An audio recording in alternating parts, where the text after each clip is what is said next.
Hey everyone, welcome back to the YouTube channel God Will Do It For You. My name is Steven. I hope everyone's having a great day so far. And what we're going to be talking about today is when you feel like the odds are against you. And this is a very important one because a lot of the times when we're going about life, we start looking at what we're trying to pursue and we're looking at the probability of our chances to succeed. And that a lot of the time determines our decision making towards what we're hoping to achieve. But this is why it's important to pray and to really dig deep and see exactly what God's will is for you, because there are plenty of people that have pursued things knowing that the odds are against them and they achieved it. And it's very possible. And so one particular story in the Bible that really hits this on the head is the story of Gideon. Now, it's in Judges chapter 6 through 8, and of course, it's a lot of different things to unpack in there, but I'm definitely going to hit the key points with Gideon. But Gideon was an Israelite, and they were being oppressed by the Midian army because they made God angry. And so they were like, man, you brought us out of Egypt, just get us to the promised land, and now we're being oppressed by the Midian army, which is basically doing the same thing that they were getting done to in Egypt. All right. And so then the angel came to Gideon and basically said, I can give you the hand of the Midian army if you trust me. And I'm just paraphrasing that. But Gideon was like, well, how do I know I'm even talking to God? And he challenged him. He said, hey, make the fleece dry when it should be wet and make the fleece wet when it should be dry. And he did that. So it increased Gideon's confidence. But then he was like, hey, this army is 120,000 people. We don't have that many people. We have 22,000.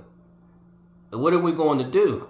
How can we beat this massive army when we're so little? So again, the odds were against them because any person with a rational mind would say, we're going to get slaughtered, or he's trying to get us killed. But the funny thing about this story was that even though he had 22,000, God wanted him to decrease it even more. So this is where God talks in the Bible and lets him know. So we're going to go to Judges chapter 7, and the title is Gideon's 300 men. So he weeded it all the way down to 300 from 22,000, and this is why. So I'm going to go to verse 2, and it says, the Lord said to Gideon, the people with you are too many for me to give the Midianites into their hand. Let Israel boast over me, saying, my own hand has saved me. Now therefore proclaim in the ears of the people, saying, whoever is fearful and trembling, let him return home and hurry away from Mount Gilead. And so then 22,000 of the people returned and 10,000 remained. So I will correct myself from earlier. That means it was 32,000. So 32,000 men. And then the Lord said to Gideon, the people are still too many. Take them down to the water, and I will test them for you there. And anyone of whom I say to you, this one shall go with you, shall go with you. And anyone whom I say to you, this one shall not go with you, shall not go. So he brought the people down to the water, and the Lord said to Gideon, everyone who laps the water with his tongue as a dog laps, you shall set by himself. So likewise, everyone who kneels down to drink, and the number of those who lapped, putting their hands to their mouth, was 300 men. But all the rest of the people knelt down to drink water. And the Lord said to Gideon, with the 300 men who lapped, I will save you and give you the Midianites into your hand, and let all the others go, every man to his home. This is important because the one thing God knows how to do is get credit for what seems like an impossible situation. And also what he said to stick out, he said, hey, if you guys are successful with the 32,000 that you have, you guys are going to take the credit and say that you did it. So I want you to weed out so many people that when you guys are successful, everybody would know it is I, God, that gave you the victory. How many times have we ever been in a situation where it seemed impossible? The odds were against me, but you came out victorious. And I kid you not, I always go back to how I got my son. And there's honestly been many situations now afterwards that God has proven himself that there's definitely a God and he's definitely real. But I'm telling you, when I think about how the odds are against you, I think about my son. One, it's extremely hard for a dad to get custody of their children. I don't care what anybody says, it's not an easy thing. I had the best lawyer in the city, and she straight up told me, she said, this is usually an uphill battle. Means usually the odds are against you. Usually the woman has the power, and there's nothing wrong with that. If the person's doing what they're supposed to do, whatever. And my son's mom had a job. I had got her a car, so she had a newer car than I had. She had her own place. And she was just fine. But when I was obedient to God's instructions, just like Gideon was, God gave me the victory easily. Easily. You'd have to prove to me what man with a mom that is not on drugs and a man that had no job at that time, and I was solely focusing on my son's education, can walk into a courtroom and get full custody of their child with no job. That is not possible. Because anybody that I tell that to, their eyes get real big and they say, no job? Exactly, God. God gave me the victory due to my obedience. So here I am today, pursuing things where the odds are against me, because the food business is not that that's against me, it's my music. It's extremely hard for a music producer to be successful in music because the competition is so plenty, and if you do not have the time to devote yourself, it's going to be really hard to play catch up compared to the younger people that have no kids, that have no real obligations yet, so they still may be at home with parents, and they have the ability to put 8-9 hours into it a day. How do I expect to be successful? The more clarity that I'm getting, I'm realizing that I've already put in a lot of the groundwork in the past. When I sacrificed going on trips, when I sacrificed relationships, when I sacrificed school, when I sacrificed a lot. And now I'm starting to see, holy crap, this might be possible, but it's not going to be because of what I did. It's going to be because of God that this will be possible. Because now my stuff is to a certain point where I can't even really tell the difference between Spotify and my quality, and I don't even have the same equipment. It's all about learning the proper techniques and the skills, which not even unpacked in this video, in order to get what you're hearing on the radio. And I'm like, okay, the odds are against me. Any sane person would say, you're a guy that has your child full time. I've known people. I've had somebody just tell me that the other week. I knew a guy. I was married to this person. I guess I don't want to be too personal, but I was married to this person, and they pursued it. They invested thousands of dollars in it. They were passionate. They were like, this is it. This is my dream. And it didn't work out. And so immediately what was projected onto me was, well, maybe you should focus on the food business too. So again, people using past experiences to project to you what your probability could be. You have to make sure that you're very tight-lipped with your dreams. You got to make sure, keep it to yourself. When some people will try to shoot down what you believe in because they weren't successful with it, or people around them weren't successful with it. And that's okay. That's between you and God. If God has given you the go, the thumbs up to say do something, and you've been obedient to the instruction, and you've been doing what you're supposed to do, trust me, God will show up and show out. He's already done it, so I know it's possible.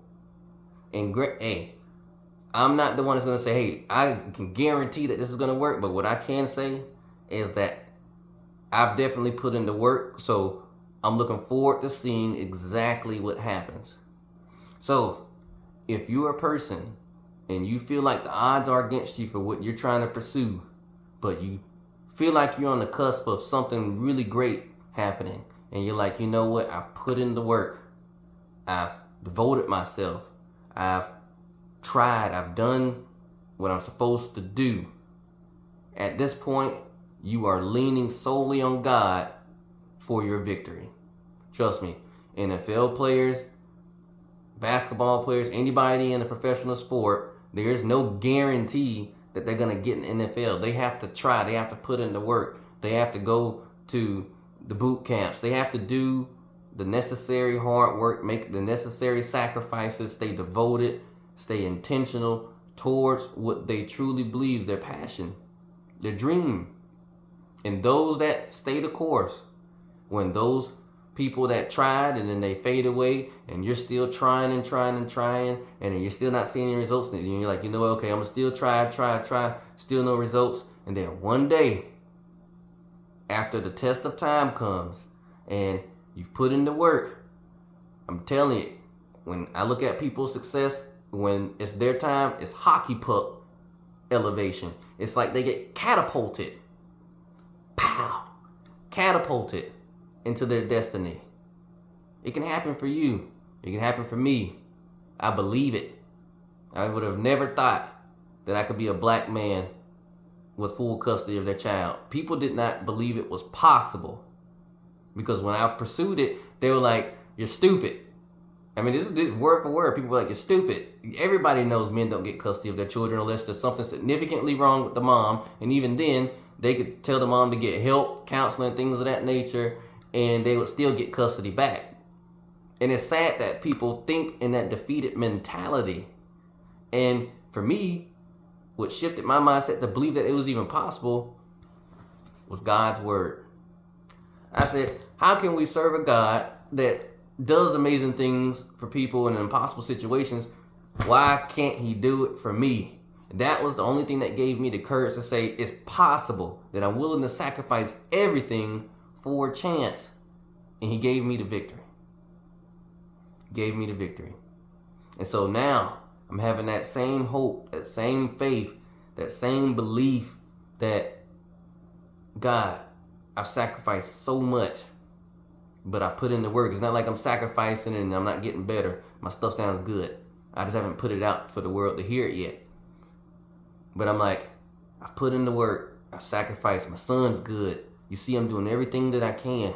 I'm devoted to you. I'm devoted to this channel. I'm doing everything that I know to do to be the best that I can for you, God. All I'm asking for is a chance. And so that's where I'm at with this, because I truly believe that I have a chance to do something truly great with this music.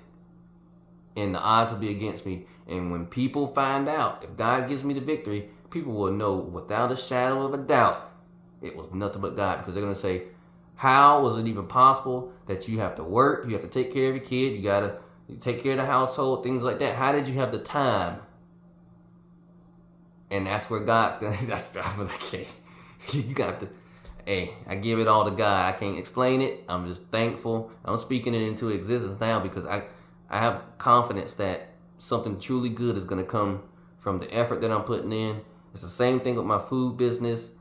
It's to the point now where I can look at somebody's stuff and I can tell exactly what they haven't done, what they've done. And I'm like, man, this is how professional chefs feel when they look at food, and they already know just by looking at it. Because once you learn how to do something properly, you know what you're seeing. You just know what you're seeing. And that's the easiest way I can say it. And so I'm just looking at things like, wow, the setup is here. The setup is there. I've put in the work. The setup is there. Everything is in place. Everything. The connections with the food business, the fact that the food business is even legit, so that way it can be posted online. It's got the website up. I just need to make a few tweaks tonight to it, but otherwise, it's good to go. Same thing with music. I got my projects. Now I'm just making tweaks to them to get them ready.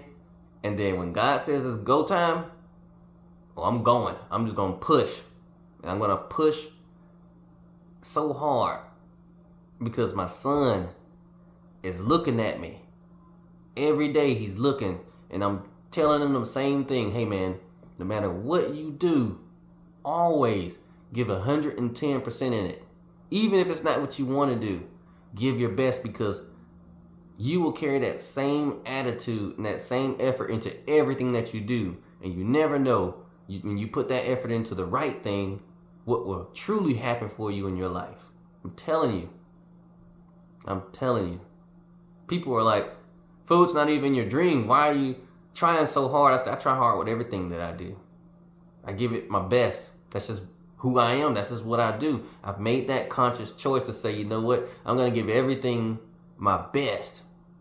Even when I used to work for Blue Cross, I already knew I wasn't going to be there that long. But I gave it my best. I showed up and showed out to the point where people were like, hey man, we're hearing you're the top seller and this and that. And I'm just smiling. I'm like, I know what I'm saying to myself. I know what I'm capable of. And if I can sell my butt off here, I can sell myself to the environment as well. It's harder. It's harder to convince people when you don't have a foundation. But if you believe in yourself and you push and you get past the ridicule, you suffer a little bit. You gotta sometimes do things that you don't want to do until you can do exactly what you want to do. Then that's when God does something truly amazing for you. I've seen it too many times. God does this a lot. And don't think that you're exempt, like you're not worthy, or, you know, I've been trying. Keep going. Don't give up. Keep going. Don't give up. Because if you feel like the odds are against you, these are the moments and these are the times where God loves to use you as a testimony for those that are in the same boat. So I hope this video has been a blessing. If you feel led to like, share, subscribe, or share a personal experience down in the comments, definitely do so, or even email me like some people have been doing. Definitely, I have no problem answering any questions or anything like that. But otherwise, just stay the course, stay devoted, stay prayed up, keep serving God, keep giving Him your best, and then all you can do is be patient, wait, and see. So I hope this video has been a blessing, and until next time, y'all.